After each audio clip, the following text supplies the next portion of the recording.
শহরের বাইরের একটা পাম্পে যদি এরকম লাইন হয়, কত বড় লাইন! শহরের বাইরের পাম্পে যদি এরকম লাইন হয়, এই লোক কবে তেল পাবে, কবে তেল আসবে, কবে তেল পাবে? লাস্টে যে দাঁড়াইছে। বিসমিল্লাহির রহমানির রহিম। লাস্টের দিন যখন এই বাইকটা নিয়ে মেন রোডে উঠছিলাম, তখন একটা ফাপড় খাইছি হচ্ছে এটার ফগ লাইট নিয়ে, ভয়ের মধ্যে ছিলাম। অ্যান্ড এই জন্য আজকে এগুলা নিয়ে আসছি। এগুলা হচ্ছে অর্কার ফগ লাইট কভার। আমার MT-15 যে ফগ লাইটটা লাগাইছি, সেই ফগ লাইটের সাথে হচ্ছে এই কভারগুলা দিয়ে দেওয়া হয়েছিল। যেহেতু MT-15 লুকায়া লাগানো হয়েছে, সেহেতু প্রবলেম হয় না। বাট এই ফগ লাইটগুলোতে এটা লাগায় আমি মোটামুটি এটারে সেভ করতে পারবো। আর আরেকটা ব্যাপার কি জানেন, এই কভারগুলো আপনি চাইলে ধরেন এমনিও কিনতে পারবেন যে কোনো বাইকের দোকানে। আমি অটোতে দেখছি আপনি অর্কার কভার বেশি একটা দামও না, আপনার এরকম যে কোনো ব্র্যান্ডের ফগ লাইটের মধ্যে এভাবে লাগায় নিতে পারবেন এবং খোলা লাগানো খুব ইজি। ভালো হলো না ভাই? এটা এভাবে লাগানো থাকলে ব্যাস, পুলিশকে সম্মান দিলাম। এখন বাকি পুলিশ যদি আমার এই সম্মানের ভ্যালু রাখে ভালো, আর যদি না রাখে তাহলে তো জানতেই পারবেন। চলুন আজকে আমরা একটা সুন্দর রাস্তায় রাইড করতে যাব। যদিও আমার কাজটা সুন্দর না, কাজও সুন্দর, বাট কাজটা আসলে এরকম কাজ কেউ চায় না যে এরকম কাজ সামনে আসুক। তো ওরকম একটা কাজেই যেতেছি আমরা। এদিক দিয়ে এখন মিরপুর 1 নাম্বার হয়ে বেরিবাঁধে যাব, অ্যান্ড বেরিবাঁধ হয়ে দিয়াবাড়ি হয়ে দেন উত্তরাতে ঢুকবো। এখন বলতে পারেন আমি কেন এই কটা বাজে 5:26 উত্তরায় যাচ্ছি। চলুন বলতেছি, আগে আমরা দেখি এসে যাই, বেরোই এদিক থেকে। একটা কারণ আপনাদেরকে বলি, সেটা হলো বেরিবাঁধে কয়েকটা পেট্রোল পাম্প আছে, অ্যান্ড সেই পাম্পগুলোতে আমি এর আগে যখন ফুয়েল রিফিউলিং করছি মোটামুটি ভালো পাইছি, খারাপ না। অ্যান্ড আমার ফুয়েল কিন্তু অনেকটাই কমে গেছে, হাফ ট্যাঙ্কের মতো আছে। তো আজকে আমরা দেখবো হচ্ছে ওই দিকের পাম্পগুলোতে ফুয়েলের কি অবস্থা, ফুয়েল লাইন টাইন আছে নাকি ফুয়েলই নাই, না ফুয়েল আছে নাকি লাইন আছে নাকি লাইন নাই। আর শুনলাম যে ওয়ার্ল্ড ওয়ারের যে ব্যাপারটা, ওইটা বিরতি ঘোষণা তো করছে। এখন হয়তো তেলের জাহাজ এই সমস্ত ব্যাপারগুলা, মানে তেল লেনদেনটা হয়তো ইজি হবে। আর যদি ইজি হয় তাহলে হয়তো তেল আমরা আর একটু ইজি পাবো, বা এরকম লাইন বা এই ব্যাপারগুলো থেকে আমরা বের হয়ে আসতে পারবো। এই ব্যাপারগুলো জঘন্য একটা পরিস্থিতি সৃষ্টি করছে, যেটা আসলে কারো জন্যই কাম্য নয়। আমরা সবাই খুব ফাপড়ে এই ব্যাপারটা নিয়ে। এখন সবাই দোয়া করতেছি যে তেলের সমস্যাটা যত তাড়াতাড়ি সম্ভব যাতে সলভ হয়ে যায় আর কি। ফগ লাইটে এরকম কভার লাগানো, এরকম বা যেরকমই হোক, কভার লাগানো থাকলে একটা ফাপড় আছে। আমি একজনের বাইকে দেখছিলাম, তার ফগ লাইট জ্বালানো অবস্থায় ছিল এবং সে অনেক মোটা রেক্সিনের কভার লাগাইছিল মাইক্রোফোনের সাথে যেগুলো আসে, অ্যান্ড ওইগুলার কারণে তার লাইটটা একদম দেখাই যায় নাই। তার ব্যাটারির উপর একটা প্রেশার গেছে, কারণ ফগ লাইটটা একদম সবসময় জ্বালানো ছিল এবং ফগ লাইট মোটামুটি গরমও হয়। তো সেক্ষেত্রে রেক্সিন কভার বা এগুলা গলেও যেতে পারে, এটা একটা ফাপড়। এই কারণে কভার দিয়ে যদি ফগ লাইট ঢেকে রাখেন তাহলে চেষ্টা করবেন হচ্ছে সুইচটা অফ আছে কিনা এই জিনিসটা খেয়াল রাখবেন আর কি। অনেক সময় দেখা যায় আপনি বাইকটা এক জায়গায় রাখছেন, সুইচ অফ করে গেছেন, মানে এই সুইচ অফ করে গেছেন, চাবির সুইচ, অ্যান্ড কেউ হয়তো সাইডে থেকে টিপাটিপি করে আপনার ফগ লাইটটা জ্বালায় রেখে গেছে। এখন আপনি সুইচ অন করছেন, দেন ফগ লাইটটাও জ্বলেছিল, অ্যান্ড ফগ লাইটটা জ্বলা অবস্থায় আছে, এরকম হইতে পারে, তাই না? এই জন্য এটা একটা প্রবলেম, অ্যান্ড এই প্রবলেমের সলিউশন হচ্ছে সুইচটার দিকে খেয়াল রাখতে হবে যে আসলে কেউ কি জেলে রাখছে নাকি জেলে রাখেনি। আমার এই সুইচটায় লাইট জ্বলে না। কিছু সুইচ আছে জ্বালা অবস্থায় লাইট জ্বলে অথবা নিভা অবস্থায় লাইট জ্বলে, এরকম কিছু ব্যাপার আছে, ওইটাই তো দেখলেই বোঝা যায়। বাট আমার এই সুইচটা যেহেতু ওই সুইচ না, আমার হাতে এইভাবে মানে দেখেই রাখতে হবে যে কোন পাশে আছে, জ্বালানো আছে নাকি নিভানো আছে এটা দেখতে হবে। আচ্ছা চলেন আমরা চেষ্টা করি আলো থাকতে থাকতে এদিক থেকে বের হয়ে বেরিবাঁধের রোডটা এনজয় করার।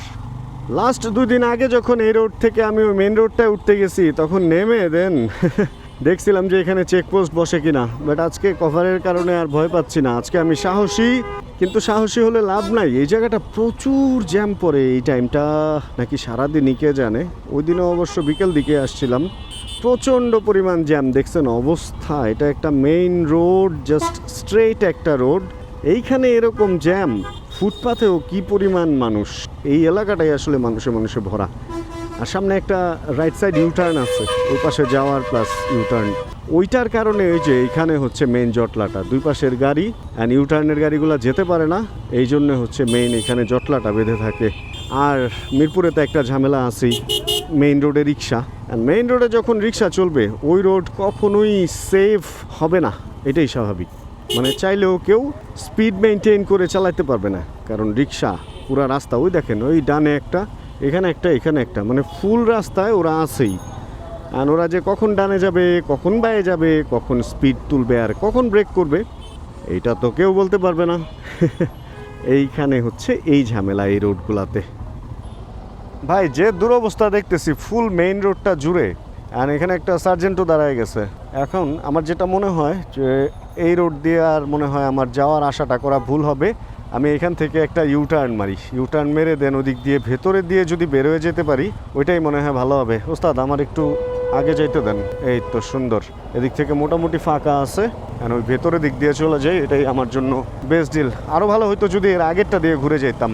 কিছু একটা ঝামেলা এদিকে আছে যে কারণে হচ্ছে এত জ্যামজটলা, নর্মালি এত থাকে না ভাই।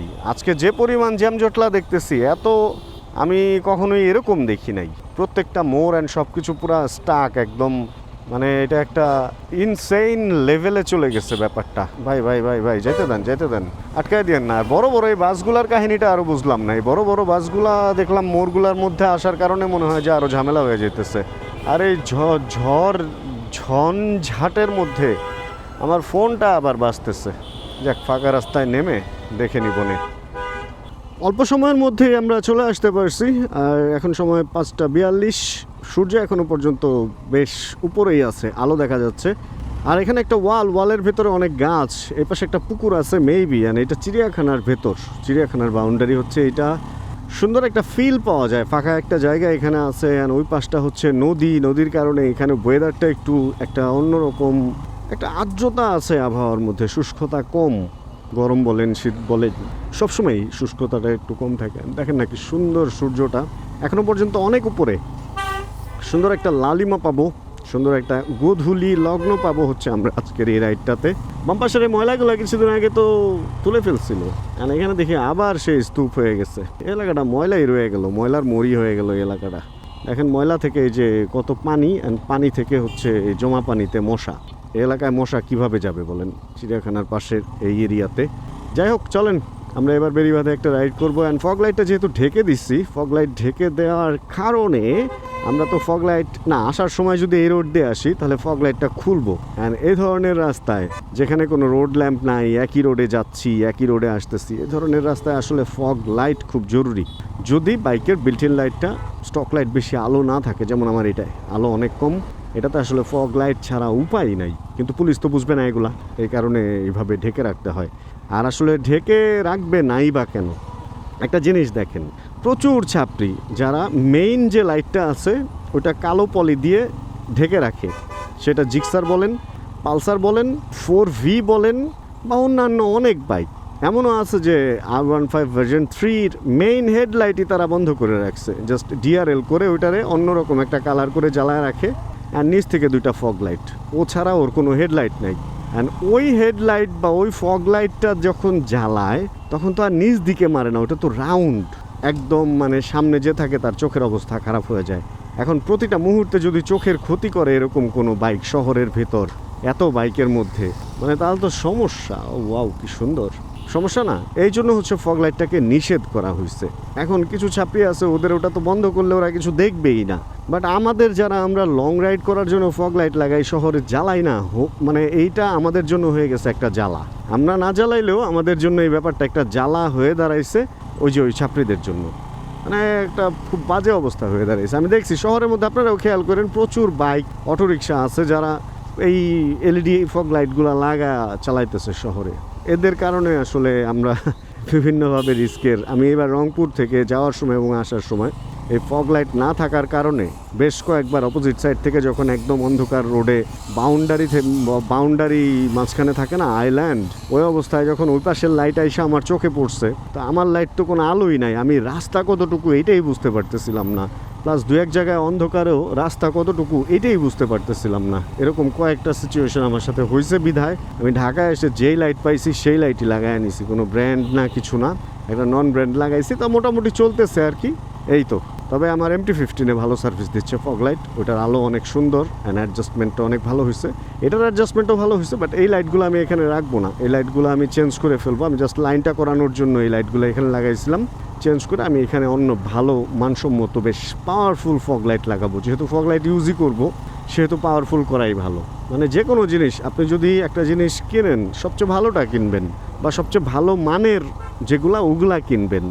কারণ ভাই খরচই যদি করলেন ভালো সার্ভিস কেন নেবেন না, তাই না? অল্প কয়েকটা টাকার জন্য দেখা যাবে যে আপনি সার্ভিসটা খারাপ পাচ্ছেন, এরকম হইতে পারে। মাশাল্লাহ, এলাকাটা আমার অনেক বেশি সুন্দর লাগে। এই গাছগুলোতে দেখেন ফুল আসতেছে, করই গাছে ফুল আসতেছে, অ্যান্ড সামনে একটা শিমুল বা এই ধরনের কৃষ্ণচূড়া গাছ আছে। এই যে বাম পাশের এটাও কিছুদিন পরে যখন আবার কৃষ্ণচূড়া ফুল হবে, ভাই এই জায়গাটা খুবই সুন্দর লাগে। এটা হচ্ছে তামান্না পার্কের আগের যে জায়গাটা মিরপুরের দিক থেকে আসলে, আর আমার ডান পাশে হচ্ছে মিরপুর বোটানিক্যাল গার্ডেনের একটা গেট আছে এই পাশে। এই জায়গাটা ভাই খুবই মনোরম, অ্যাস্থেটিক একটা ফিল ক্রিয়েট করে, মনের ভিতরে একটা দোলা তুমুল। বাট আজকে এখানেও এত ভিড়। এই রোডে ওই যে পাবলিক বাস চলা শুরু হয়েছে, আর এই বিকেলে মানুষ ঘুরতে টুরতে আসে বাসে করে, এ কারণে একটু ভিড়ভাড়টা বেশি হয়ে গেছে আর কি। এই এরিয়াটায় আসলেই কেন যেন আমার মনে হয় যে শহর থেকে অনেক দূরে চলে আসছি। ডান পাশে কিছু বাড়িঘর দেখা যায়, বড় সড়ো বাড়ি হইলেও এখান থেকে দূরের কারণে বেশ ছোটোখাটো লাগে। আর এই রোডটা দিয়ে যাইতে আমার অলওয়েজই মনে হয় যে আমি ঢাকা থেকে অনেক দূরে কোনো জায়গায় চলে আসছি। আর বাম দিকে তাকাইলে তো মনে হয় যে কক্সবাজার বা ওই পাশে কোনো জায়গায় আছি। সাগর একটা ভাব লাগে নদীর সাইডটা, এই যে ঝাউবনও আছে, সার্বিক সব মিলে এই রাস্তাটা আমার অনেক ফেভারিট। বাট হয়েছে কি, এখানে বালির গদি হওয়ার কারণে, বাঁশ বালি এই সমস্ত জিনিস হওয়ার কারণে একটু ধুলাবালিটা বেশি হয়, এটা একটু ঝামেলা এই রাস্তায়। আর এই যে ওই পাশের গাড়ি দেখেন না, আস্তে আস্তে পুরো রাস্তাটা ব্লক করে ফেলে, এটাও একটা ঝামেলা এই রাস্তায়। আর ডান পাশের এটা হচ্ছে কি সিটি যেন বলে, স্টার্ন হাউজিং, হ্যাঁ সোনালী বাজার স্টার্ন হাউজিং এর রাস্তা হচ্ছে ওই যে সামনের এটা। এদিক দিয়ে স্টার্ন হাউজিং দিয়ে চাইলে আপনি মিরপুর 11:30-12 দিয়েও একবারে বের হয়ে যেতে পারবেন ভেতরে দিয়ে। এই হলো এই রাস্তার গোমর। অ্যান্ড এরপরে আর মোটামুটি লোকালয় নাই। এখান থেকে শুরু করে বিরুলিয়া ব্রিজ এবং বোট ক্লাব পর্যন্ত একদম রাস্তাটা খুব সুন্দর। অ্যান্ড এদিকে জ্যামজটলাও হয় না ওরকম আহামরি কোনো, বাট ওই যে ওভারটেক বা এগুলা একটু সাবধানে করতে হয়। তবে সুবহানাল্লাহ কি ভাল লাগতেছে রে ভাই, মানে এত সুন্দর আকাশ, পাখি টাখি উঠতেছে, একটা অন্যরকম ভাই, কোন রকম এটা আমি নিজেও জানি না, বাট অন্যরকম একটা ভাইব পাচ্ছি। খুবই ভালো লাগতেছে ব্যাপারটা আমার কাছে সেই। আর শীতের আমেজ মনে হয় এই এলাকা থেকে এখনো যায় নাই। আমার কাছে মনে হইতেছে একটা উইন্ড ব্রেকার পরে আসলে ভালো হইতো, অথচ আমি বাসায় গরমে মানে জাস্ট একটা নর্মাল এই টি শার্ট পরে বের হয়ে গেছি। বাট এখানে আসার পরে পুরা শীতের একটা ফিল পাইতেছি, মনে হইতেছে অতিথি পাখি উঠতেছে। তবে এই জায়গায় এরকম থাকবে না। এই যে দেখেন লাল মাটি দিয়ে পুরা এই জায়গা ভরে ফেলছে। নিশ্চয়ই কিছু একটা হবে, ইন্ডাস্ট্রি বা কোনো কিছু নদীর পারে পুরা, মানে থাকবে না ভাই, এই জায়গা থাকবে না। এই জায়গা ভিড়ভাট্টায় পরিপূর্ণ হয়ে যাবে। মানে এই সমস্ত জায়গাগুলো আছে এই ভাঙ্গা, এদিকে যে কনস্ট্রাকশনের কারণে সিমেন্টের কিছু একটা মনে হয় এখানে সিমেন্টের ফ্যাক্টরি হবে কিনা কে জানে, এগুলার কারণে এই সমস্ত জায়গাগুলো বেশ ভাঙ্গা। অ্যান্ড এখানে যে তেল বিক্রি করতো যে ওই ধরনের যে ঘরগুলা তো কি করে ফেলছে এই দেখেন অবস্থা, ভেঙে ফেলছে, কারণ তেল নাই তো। ভাই আমি ভাবছিলাম এখানে তেল নিব, এখানে গাড়ি ঘোড়ার অবস্থা দেখছেন, মানে এক গাড়ি আরেক গাড়ির উপরে উঠে রয়েছে, এরকম ইচ্ছা মতো গাড়ি এখানে পার্ক করে রাখছে। মোটর সাইকেলের লাইন, পাম্প আবার এর মধ্যে বন্ধ। ভাই এত গাড়ির লাইন অথচ পাম্প বন্ধ, মানে পাম্পে তেল নাই অথচ সবাই লাইন ধরে ঠিকই দাঁড়ায় আছে। তেল কবে আসবে এবং মানুষ কবে তেল নিবে, এই অবস্থা চলতেছে এই পাম্পেও। এটা হচ্ছে সাদি ফিলিং স্টেশন, এটা মিরপুর টু উত্তরা বেরিবাদ রোডে।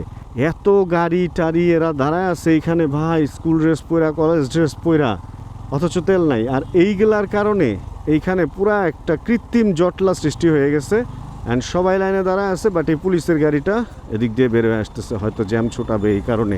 ভাই মোটর সাইকেলের লাইন কোন পর্যন্ত আসছে দেখেন। অ্যান্ড এইখানে এই পাম্পে যে কয়দিন ধরে তেল পায় না কে জানে। আমি কি ভাবছি জানেন, এই পাম্পে হয়তো আইসা দেখবো 8-10টা বাইক, এছাড়া আর কোনো বাইক নাই।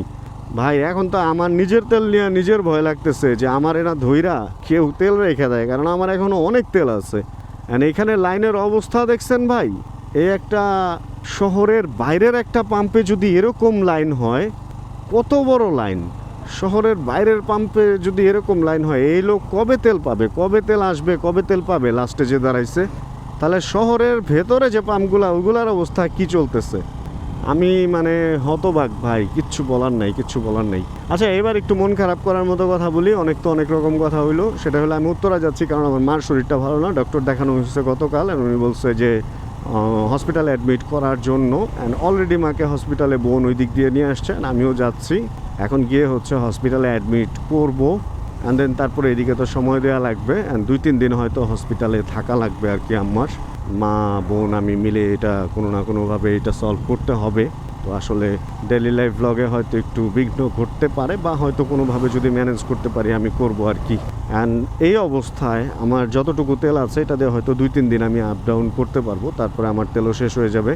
তো আসলে তেল এখন দরকার হয়ে দাঁড়াইছে, যুদ্ধ বিদ্বেষ এগুলো শেষ হয়ে তেলটা নর্মাল হওয়া উচিত। নর্মাল হলে আমরা একটু নর্মালি চলাফেরা বা নর্মালি নিজেদের কাজগুলো নিজেরা সারতে পারবো। তা নাহলে আমরা সব কিছুর উপরে ডিপেন্ডেবল, ওয়াসার পানি বলেন, ইলেকট্রিক বলেন, অ্যান্ড গ্যাস বলেন, মানে দৈনন্দিন চলাফেরার জন্য গাড়ি ঘোড়া মেট্রো যা আছে সব কিছুর উপর আমরা একটু কিন্তু ডিপেন্ডেবল, তাই না?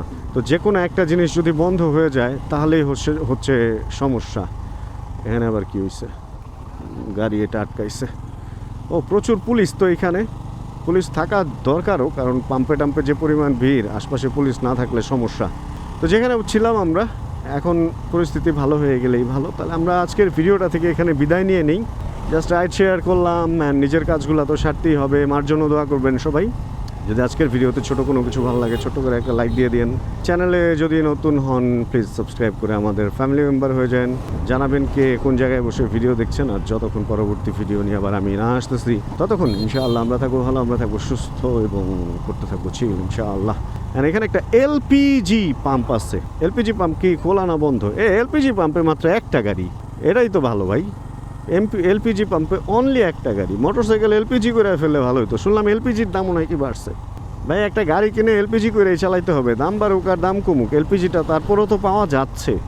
বাট তেলের যে অবস্থা, ভাবছিলাম গ্যাসেই সিরিয়াল হয় শুধু, তেলে তো সিরিয়াল নাই, মোটরসাইকেল চালাই শান্তিতেই চলবো। বাট এইবার তেল বুঝাইয়া দিছে। এটা আবার কি প্রিয়াঙ্কা? এখানে কি বিয়ের প্রোগ্রাম হয়? হলুদের গেট সাজানো, কমিউনিটি সেন্টার মেবি এটা। যাই হোক, chill bro. Check the mic and make sure it sound right, boys.